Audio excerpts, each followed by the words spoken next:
বলো তো আজ আমি কোথায় চলে এসেছি? আমি কিন্তু একটা মন্দিরে চলে এসেছি। বলো তো কোন মন্দির? কেউ গেস করতে পারছো? হ্যাঁ, আমাদের রায়গঞ্জের যারা বন্ধুরা আছো তারা কিন্তু অনেকে চিনেই ফেলেছে আমি কোন মন্দিরে এসেছি। হ্যাঁ, আমি বজরংবলীর মন্দিরে এসেছি। আমি কিন্তু প্রায় দিন এই বজরংবলী মন্দিরে এসে পুজো দিয়ে থাকি। আমার ভালো সময়, আমার খারাপ সময়, আমার ভালো মন্দ, যখন যেই মুহূর্তে আমার মনে হয় যে আমি বজরংবলীকে পুজো দেব, আমার মনে শুধু একবার বললেই কিন্তু আমি পুজো দিতে চলে আসি। হ্যাঁ, একটা অটুট সম্পর্ক তৈরি হয়ে গেছে বজরংবলীর সাথে। হ্যাঁ, তোমরা অনেকেই বলতে পারো সম্পর্ক বললে কি হবে, বজরংবলীর সাথে কিন্তু একটা ভালো সম্পর্ক। হ্যাঁ, বজরংবলীকে আমি আমার ভাই বলে সম্বোধন করে থাকি।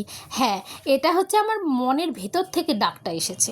তোমরা হয়তো বলতে পারো অনেকের কাছে এই বিষয়টা একটু অন্যরকম লাগতেই পারে যে কেন বজরংবলী ভাই হতে যাবে।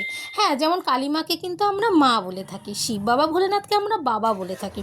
তো আমার বজরংবলীকে ভাই বলাটা তো স্বাভাবিক। আর আগে থেকেই বজরংবলীকে আমার ভাই বলে ডাকাটা এটা কিন্তু অনেকেই মেনে নিতে পেরেছে বা অনেকে মেনে নিতে পারে না, কিন্তু আমি ভাই বলে থাকি আর ভাইই বলবো। তো ভাইয়ের টানে প্রায় দিন কিন্তু আমি মন্দিরে চলে আসি পুজো দিতে। আর পুজো দিয়ে একটা আলাদাই কিন্তু একটা শান্তি পাওয়া যায়। হ্যাঁ, সবসময় কিন্তু আমরা খারাপ সময়ে ঠাকুরকে ডেকে থাকি, ঈশ্বরকে ডেকে থাকি, কিন্তু ভালো সময়েও কিন্তু ঈশ্বরকে ডাকা উচিত। হ্যাঁ, ঈশ্বরকে বলা উচিত আমি খুব ভালো আছি। হ্যাঁ, আমার জীবনে এই পরিবর্তনটা এসেছে বা আমার খুব ভালো সময় কাটছে। আমরা কিন্তু সব সময় খারাপ সময় ঈশ্বরকে ডেকে থাকি, ভালো সময় কিন্তু ভুলে যাই।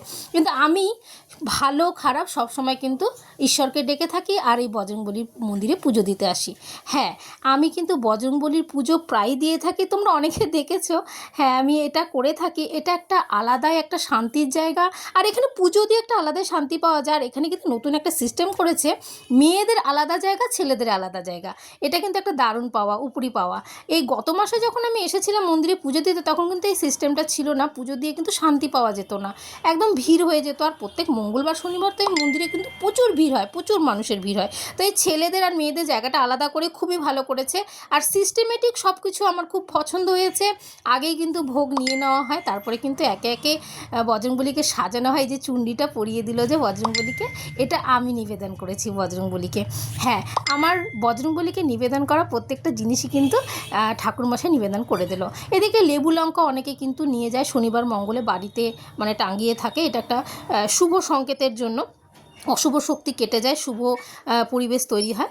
আর এদিকে দেখতে দেখতে কিন্তু বজরংবলীর পুজো দেওয়া হয়ে গেছে। আমার পাশে কিন্তু একটু ধূপকাঠি মোম দেখিয়ে নেবো। এখানে শিব ঠাকুর, কালী মায়ের মূর্তি আছে, এখানেও একটু ধূপকাঠি মোম দেখিয়ে নিলাম।